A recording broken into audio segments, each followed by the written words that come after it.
Good afternoon. May it please the court. Meredith Clark for the plaintiff appellant, Harry F. Marsh and Cynthia Joy Marsh. The issue in this appeal is straightforward.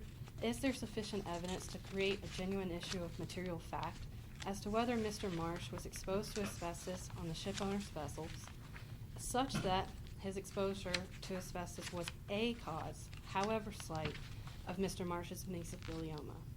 The answer is unequivocally yes, and this court should reverse the ruling of the district court. We can only surmise what reasons the district court had for granting summary judgment because it did not provide its reasons. However, that should not concern the court today, as the review of this issue is de novo and the complete written record is before you. So, as I understand it, Mr. Marsh worked on lots of ships over a long career. Correct, Your Honor. He had approximately 40-year career. Right. So we have to connect, though, his exposure to asbestos with particular vessels, right? You do. You can't just say generally he was. You have to connect it to specific vessels, isn't that right? Sure, and I think his testimony does that. Okay, I was going to ask you, please point to me in his testimony where he connects it to specific vessels.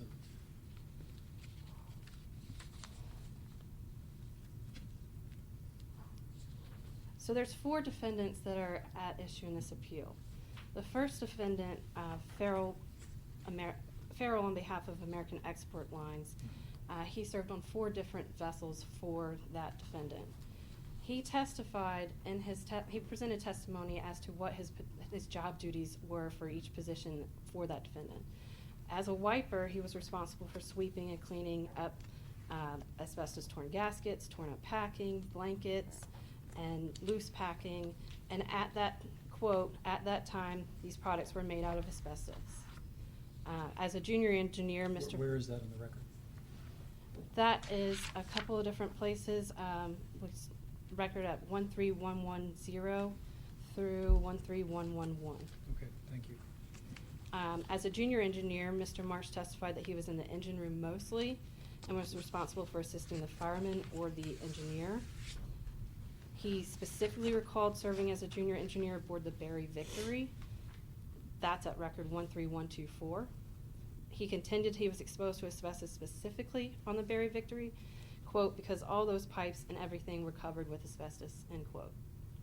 That's at record 13124. He also specifically recalled working aboard the Exmouth, which was another Farrell Lines vessel as an engineer. That's at record 13124. Another vessel for Farrell was the Woodstock Victory. He was presented questions about the Woodstock Victory. Question, do you contend that you were exposed to asbestos while you were working on board the Woodstock Victory?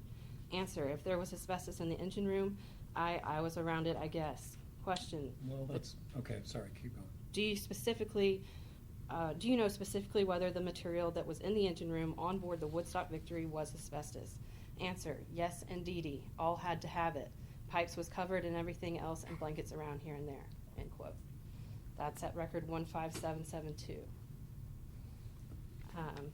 I can keep going for Farrell.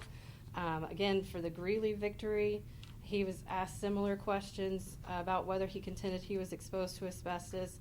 His answer was possibly yes, but then when he was questioned, but you can't say for certain, he responded, quote, no, because you got asbestos on all those ships. Well, that's, I mean, at that I stage. frankly don't think that's enough. That piece of evidence, that's my concern. If you're surmising about ships generally, well, I suppose, yes, I assume there were because there was always asbestos. I doubt that's enough. I disagree, Your Honor, because there are cases where courts have decided without even testimony from the decedent or plaintiff themselves that there was enough evidence. What's your best case that evidence of that nature is enough to connect asbestos exposure to a particular vessel?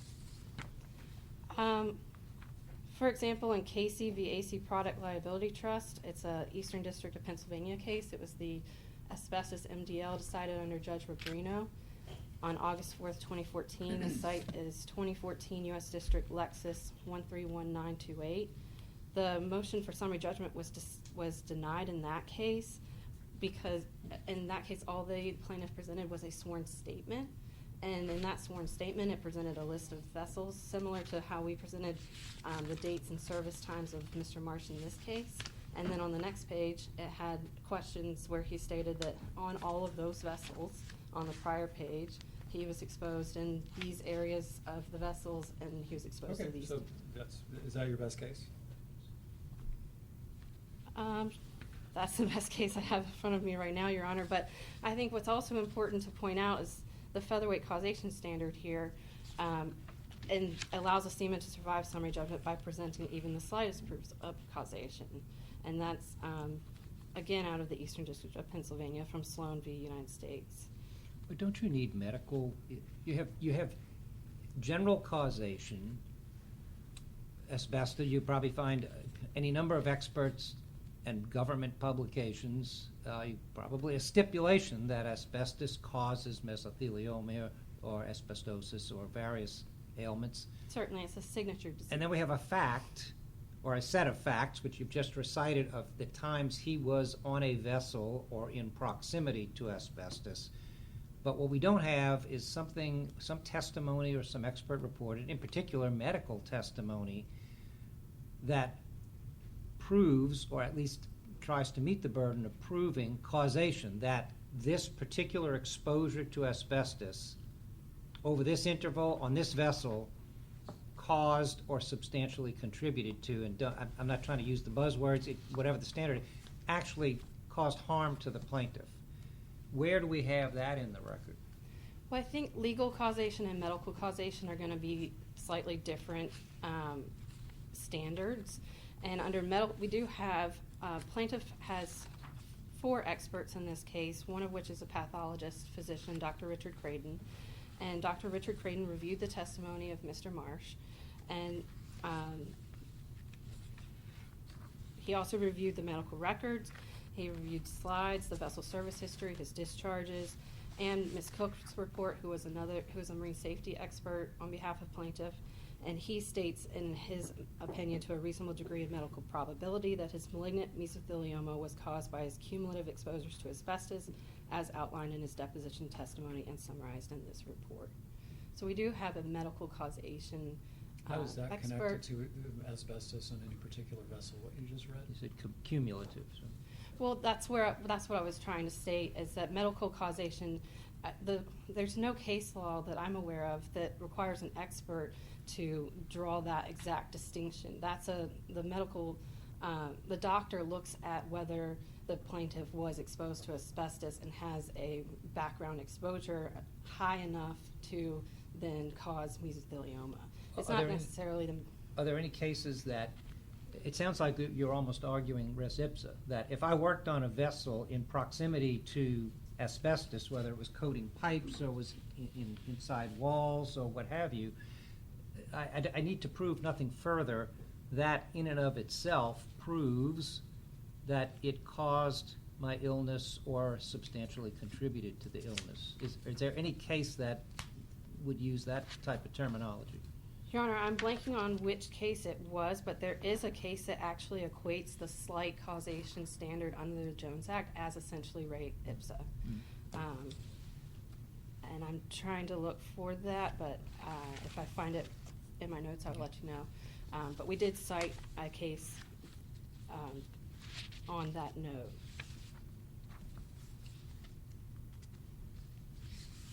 I'd also like to point out that a lot of times in the defendant's briefing, the test of frequency, regularity, intensity, and duration is used. That is the highest causation standard in an asbestos context. That's even higher than substantial factor that would be more akin to a but-for test. And here we're even lower than that with the slightest causation or featherweight standard. Can you cite a single case from our court that uses the phrase featherweight causation in an asbestos case? From the Fifth Circuit,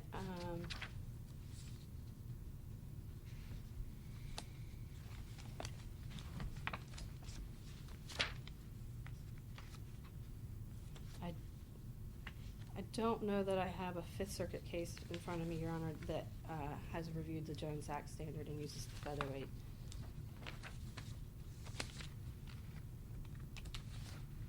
But the Jones Act borrows from all circuits. I mean, general maritime law is a broad body of case law, and therefore you're not limited to just Fifth Circuit case law. You can consider other circuits as well as the Supreme Court. And the Supreme Court in Rogers did delineate the featherweight standard in a FELA case. The Jones Act incorporates all law under the FELA, Federal Employers Liability Action, and so therefore the Supreme Court issued a featherweight or slightest causation standard. The Miller Court in the Sixth Circuit expressly rejected the frequency proximity test. That was a Jones Act and a general maritime law because the plaintiff brought claims under the Jones Act and unseaworthiness. And in that case, they decided that the plaintiff did meet the higher standard of proximate cause. They rejected frequency proximity test and declined to consider the slight causation standard because they felt that the plaintiff met the higher standard anyway.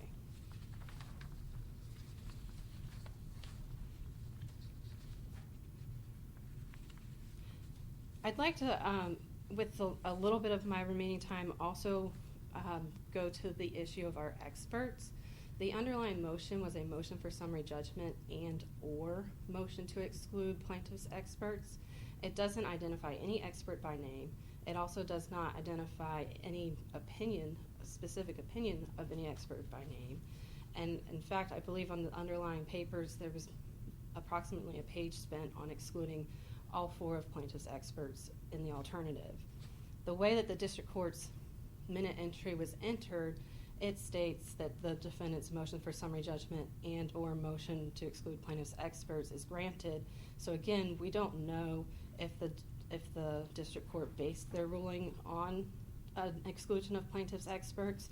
However, it is an abuse of its discretion not to even hold any type of consideration, Dauber inquiry into plaintiff's experts, and therefore we believe that that issue should also be reversed. In their briefing, the defendants did not challenge the qualifications or methodologies of plaintiff's experts. Instead, they only sought to exclude their opinions based on the underlying facts that they believe were insufficient.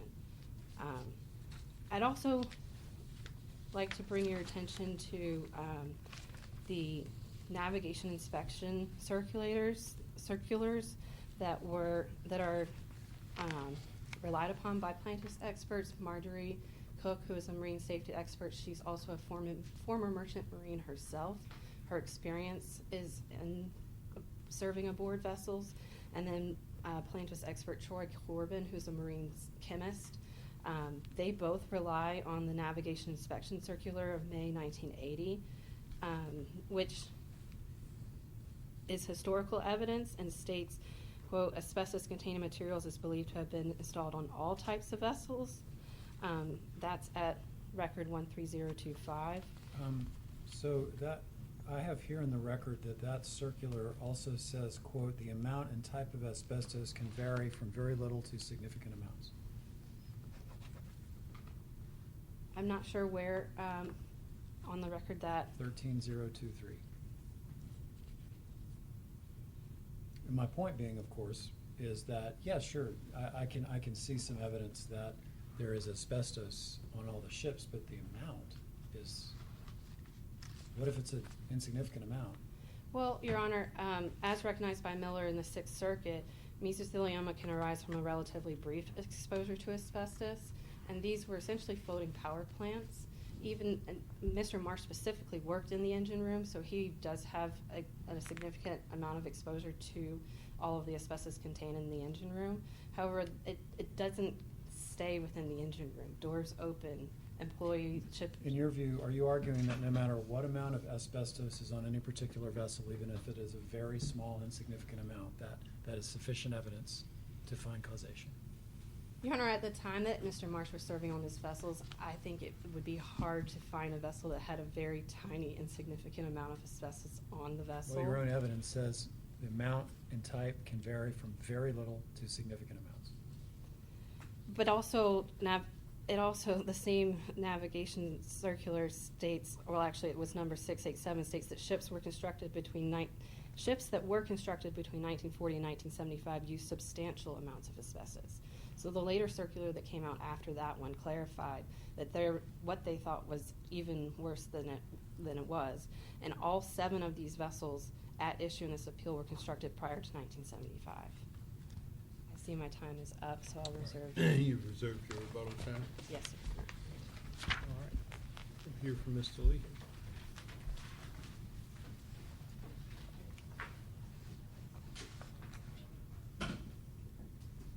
Good afternoon, Your Honors. Yeah. Judge Engelhardt, you put it a little bit differently than I had sort of formulated it myself thinking about this, but I think res ipsa is not a bad way to put it. I think that's exactly what the appellants are asking the court to do, and that is to create really an irrebuttable presumption that anyone who served on board a certain type of vessel during a certain period of time automatically must have been exposed to asbestos, and that it's inherently reasonable for any fact finder to conclude that asbestos exposure took place no matter the type of work, no matter how brief the period on the vessel was, no matter whether there's actual evidence of exposure. And I don't think that's the law in any of the courts, much less in this circuit. Mr. Marsh went to sea. He was shorted there by 10 years. A moment ago, he was at sea for more like 50 years than 40. Started sailing in 1944, I believe, and didn't retire until 1933. Nearly 5 decades of service at sea aboard steamships, and just a few hundred days were aboard the vessels that were owned by my clients or their predecessors, something in the vicinity of a little less than 5% of his total sea time. One of the vessel owners, for example, the first named in the appeal, Charles Kurz, Mr. Marsh served aboard a Kurz vessel for a total of 7 days. That's the grand total of his exposure or alleged exposure to asbestos aboard Kurz vessels, a 1-week period with no direct evidence of any exposure having been articulated in his deposition or anywhere else in the record. Out of concern for the environment, I did not print out the docket sheet because it runs to about 50 pages, but you had something like 3 score defendants in this case. Mr. Marsh settled with the vast majority of those, including Likes Brothers, which was by far his longest employer, sort of omitted from all the briefing, at least on the plaintiff's side, Your Honors, was the fact that Mr. Marsh, of that roughly 50 years at sea, spent approximately 33 of those years with Likes Brothers. So this is not a case, when you think about it, and I think Your Honors are approaching this, in my humble opinion, from the correct perspective, where in the record is the evidence of actual exposure to asbestos on these particular ships owned by these particular defendants, not evidence that he may have been exposed at sea generally, not evidence of what did the Coast Guard find were the sort of prevailing circumstances with asbestos exposure back in the 40s, 50s, 60s, 70s, 80s, but these specific vessels, these specific employers. If the case here were that Mr. Marsh had served for a few hundred days aboard these specific vessels for these specific employers, then decided, you know what, the life of a sailor is not for me. I'm going back to be a landlubber, and I'm going to become a shepherd. I'm going to become a scuba instructor. I'm going to open an ice cream shop. I'm going to do something that takes me far away from any sort of field of endeavor in which I might be exposed to asbestos. And lo and behold, he turned up with mesothelioma many years after the fact. It would be harder for me to suggest to you that my clients should be exculpated. But that's not the case we have here.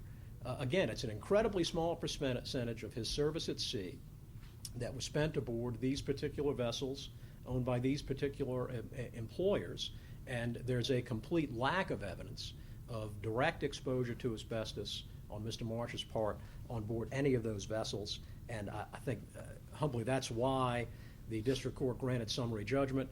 I'll share in counsel's question. I don't know why written reasons were not issued.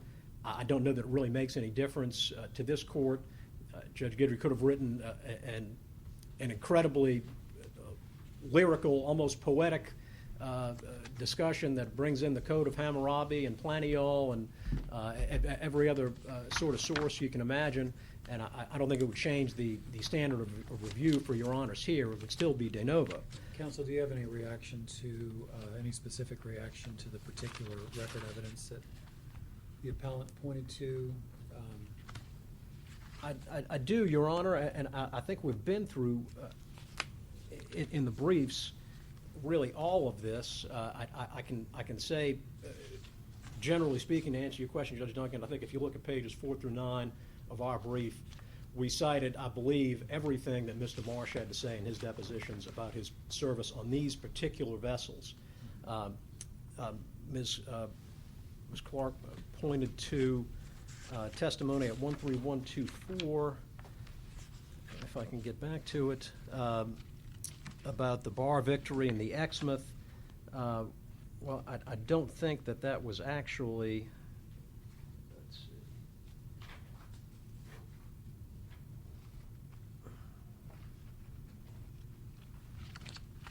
I was just kind of looking for your general reaction as to Yeah, whether that is well, the kind of and Your Honor, quantum. I'm sorry, of course, I'm not going to be able to find the Well, no, particular no, page yeah, now. just the kind of the quantum of evidence. You know, Judge Engelhardt and I were talking about, is that what you need? Is that enough?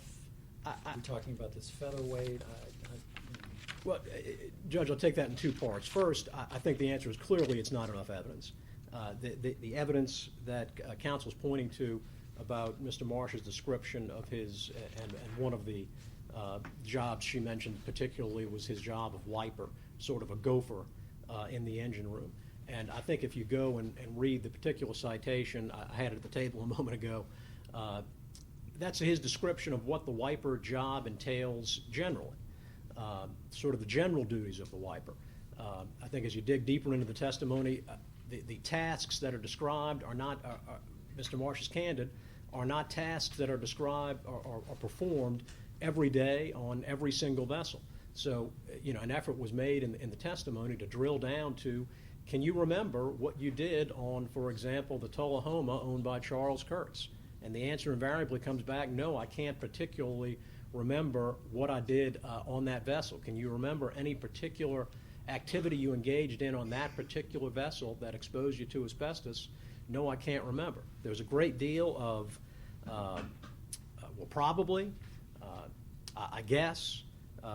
If you look at page 1555 in the record, Mr. Marsh asked a question about, well, you know, do you know whether that particular piece of insulation on that particular vessel you were working on, do you know whether that was asbestos? He said, I guess. Most of the stuff was asbestos, but you can tell he's sort of talking in probabilities, possibilities. Again, he's making a candid guess, but I don't think it gets to the level of what's required when you read some of the cases. Restate, I think you've said already, but restate the totality of his service on the ships of your clients. It's a few hundred days, Your Honor. I believe it's less than 5% of his total, roughly 50 years at sea. So And it's were any of those consecutive periods, or it just sort of deviates over the course of the 50 years? You know? well, it's all in the earlier portion of the 50 years. Okay. In 1960, Judge, he goes to work for Likes, and he stays, I guess he was happy at Likes because he stays there until he retires in 1933. The service aboard our vessels is all in the late 40s and middle 50s. And he does sort of jump around, and as I say, it varies from a couple of months on this or that vessel to as little as 7 days aboard the Tullahoma, the Charles Kurz vessel. So There's no transcript of the June 8th, 2023 status conference. We have the minute entry that indicates that the district court's granting the motions. Was there any transcript where there was discussion of what his thoughts on the matter and why these motions might have been granted? Judge, not that I'm aware of. If memory serves, I can recall that was a Zoom meeting we had, and I don't believe there was a transcript, or if there was, no one made that available to us. In terms of the featherweight causation, circling back, Judge Duncan, I can't quibble that featherweight causation is sort of the term that's always thrown around in the Jones Act context, but I think the important point to take away from a couple of this court's decisions in Schindler and in Seaman are that the featherweight causation standard that may prevail under the Jones Act, that doesn't abrogate the Daubert standard. And the fact that the plaintiff's burden may be eased however much or little in a Jones Act case doesn't relieve the expert from relying on proper facts. And I think that gets to the real problem with the Cook and Corbin reports. If you look at Mr. Corbin's report, for example, and he's the one who sort of opines generally on all the dangers of asbestos that were faced by Jones Act seamen, his opinion is, again, it's sort of like the Navics that have been supplied. It's a totality, and it's the last page of his report. It's 13130 on the record. He opines that over the course of Mr. Marsh's 48-year career, he would have been exposed to asbestos, and I don't know that that's seriously in dispute that over the course of his career he would have been exposed. But again, I keep coming back to the key question being, what was the exposure on these vessels for these particular employers? The reason I think that a lot of these cases seem to come out of Ohio and Pennsylvania in the Sixth Circuit, there were just a mass of cases filed on a maritime docket in the Northern District of Ohio back in the late 80s, and they all sort of bubbled up from there. We cited a couple of the cases that were decided by the courts up there arising out of that Mardock litigation, and I think the Feliciano case is sort of instructive, and what I would humbly submit is sort of a good way to approach this. That was a case in which the seaman alleged that he had been in service, I believe, for 152 days aboard a particular vessel, the Leilani, and he wanted to keep that vessel's owner, that defendant in the case, and said, well, you know, I need to, I was exposed to asbestos on that vessel, so therefore he can't have summary judgment. And what was ultimately decided was, even with an eased standard of proof, you still need some evidence. There's got to be, it can't just be general Mr. Corbin, Ms. Cook, NAVIC circular type evidence, historical evidence that there was exposure to asbestos generally on steam-powered vessels. You need evidence that this plaintiff was exposed to asbestos, and not just any asbestos, but asbestos in a respirable form in some, however slight, sufficient concentration to cause or contribute to the disease on this particular vessel during the time that this seaman was on board. And in that Feliciano case, the Murray case reached the same result. The Jackson case reached the same result, albeit that was after a trial that was actually throwing out a jury's verdict because they had based it on insufficient evidence. But the common thread running through all those cases was that with regard to the particular employer and the particular vessel, there was a complete dearth of evidence that there had been actual exposure. Again, not just being in the presence of asbestos, walking past and saying, well, I think that might be some asbestos insulation on that pipe over there, but asbestos in a respirable form in some sufficient concentration for that to have been found to have caused or contributed to the seaman's ultimate disease. And I think we probably said this in the briefs, but Your Honors, I think it sort of jumped right to the what is really the key question here, and that's where is the direct evidence that Mr. Marsh was exposed to asbestos on these vessels? And and I looked. I actually looked through the record. Went back through his deposition, even though that would have been outside the competent summary judgment record. And what I ultimately decided was, I think if that testimony were there, if there were testimony of Mr. Marsh saying, yeah, I can remember being aboard the Tullahoma, my employer was Charles Kurz, and I can remember taking all the insulation off of a boiler one day, and boy, I came out of that and it looked like I was a snowman covered in asbestos. Well, that would have been the first thing in the brief to this court. It would have been the first thing in the motion, opposition file below. The reason that you're not seeing that, Your Honors, is that that testimony simply is not there.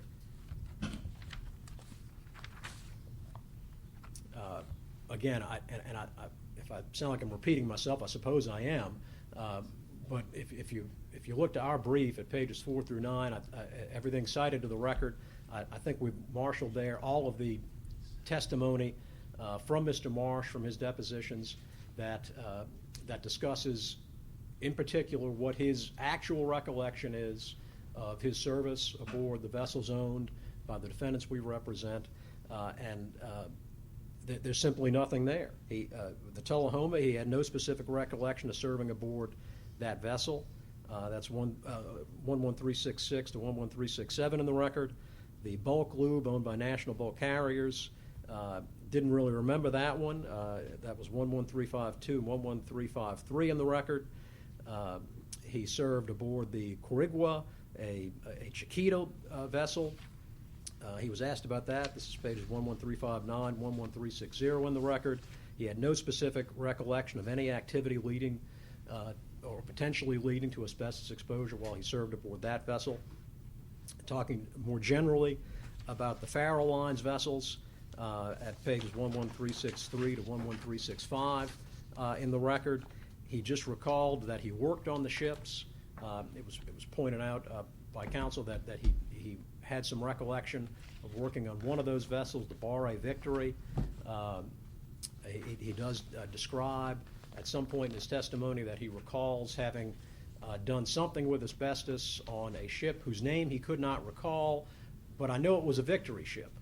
Well, sort of the handy shorthand in these cases, and it's 13105 through 13108 in the record. It was one of the attachments to plaintiff's opposition, is the vessel service history.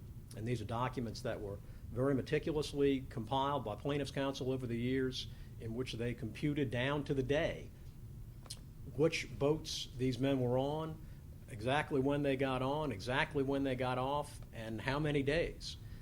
It's been sort of an undisputed record, I think, for the most part in these cases, in terms of sketching out the seaman's career. So when Mr. Marsh says, well, I don't remember what ship I did that on, but I know it was a Victory ship, well, we need look no further than that vessel service history to find out that he served on a number of Victory ships that were not owned by any of our clients and that are not at issue in this litigation. So we get back again, I think, to almost a fundamental fairness question of if a seaman is to come in and say, I can remember specifically that I engaged in an activity that exposed me to asbestos, and it was on a Victory ship. Does that mean that a reasonable finder of fact, a reasonable jury, can reach the conclusion that every single owner of Victory ships on which he sailed over the course of his career can be found liable to Mr. Marsh? And I think the answer to that is clearly no. Regarding the exclusion of plaintiff's experts, I wouldn't disagree that I think the fundamental issue with the experts was it really is hand in glove with the issue that I've been droning on about for the last 18 minutes and 15 seconds, the issue of a lack of specific factual testimony, specific evidence on how and when and how much asbestos Mr. Marsh allegedly was exposed to on these particular vessels owned by these particular defendants. And the lack of that factual testimony, I think, is fatal to the experts' opinions. They certainly can go on about the historical evidence, the general evidence, the state of the marine industry from 1940 to 1990. But in order, and that may be enough with some defendants, with some manufacturers. But when you start getting down to the real question of, all right, now we've winnowed it down from 60 defendants down to 4. And again, I go back to the question you asked at the outset, Judge Duncan. How do we say to these 4 defendants, you guys are liable because you did this wrong? Not generally, Did the marine industry do bad things? Not generally were these vessels containing asbestos, but specifically, what did these 4 defendants who owned this group of vessels do that caused or contributed to Mr. Marsh's condition? And the answer to that, after all these years of litigation and all this briefing, I think is clear that there is no evidence that ties my clients to asbestos exposure in a respirable form in any sufficient amount for him to causally link that exposure to the asbestosis and the mesothelioma of which he complains. All right, thank you, sir. Thank you, Your Honor. Ms. Clark, you have a rebuttal?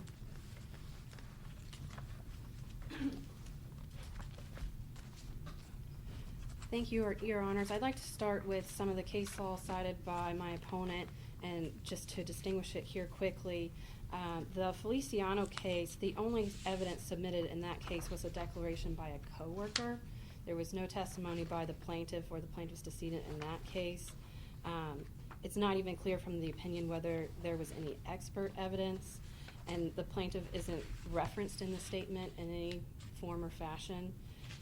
So that case, here there's deposition by Mr. Marsh himself that demonstrates exposure. We produced expert deposition and reports. It's just a totally different circumstance than what we have here. The Bartell VAC product liability case, or Murray, in that case, the court granted summary judgment due to the absence of any evidence, and the only there was no evidence for that particular defendant or that ship at all. In that case, there was a witness list submitted that listed a list of coworkers and which vessels they could testify against for which defendant.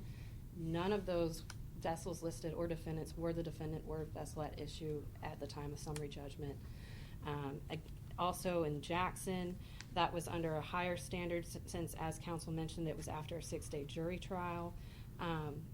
But that case, the court did state that evidence concerning the presence of asbestos dust throughout the ships on which the injured party lived and worked for prolonged periods from the engine rooms where he labored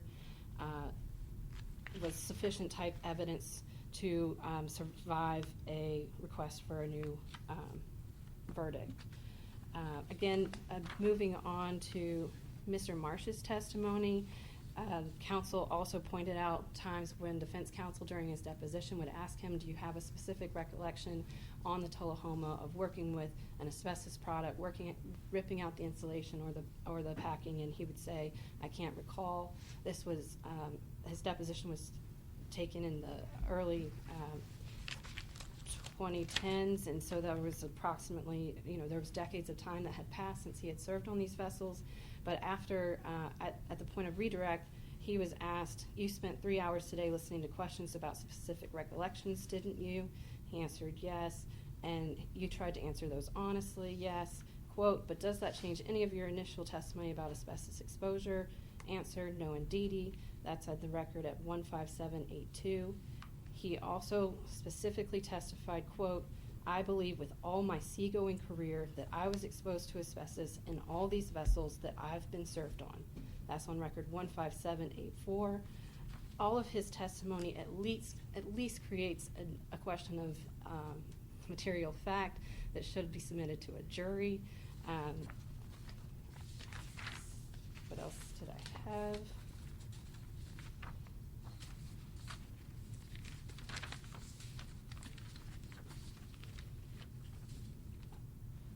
Again, Mr. Marsh is a lay witness, and a lot of times in these asbestos cases that mesothelioma takes approximately 20 years to develop.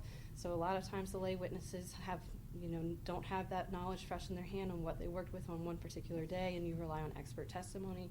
That's what our experts here are here to do. Circumstantial evidence is sufficient to get to a jury even without the direct evidence of Mr. Marsh testifying, and that has been held in multiple courts. For example, in Rogers, the U.S. Supreme Court stated circumstantial evidence is not only sufficient, but may also be more certain, satisfying, and persuasive than direct evidence. And so I would submit here that we do have enough evidence before the court to find that there is at least an issue of material fact. The fact that the parties are both standing here today trying to submit to you evidence one way in our favor, one way in their favor, is evidence of an issue of material fact. All right, thank you. All right, thank you to counsel. This completes the 5 cases we have for argument today. They, along with the non-orally argued cases, will be submitted to the panel, and we will get those decided. In the interim, the panel will stand in recess until 9 a.m. tomorrow.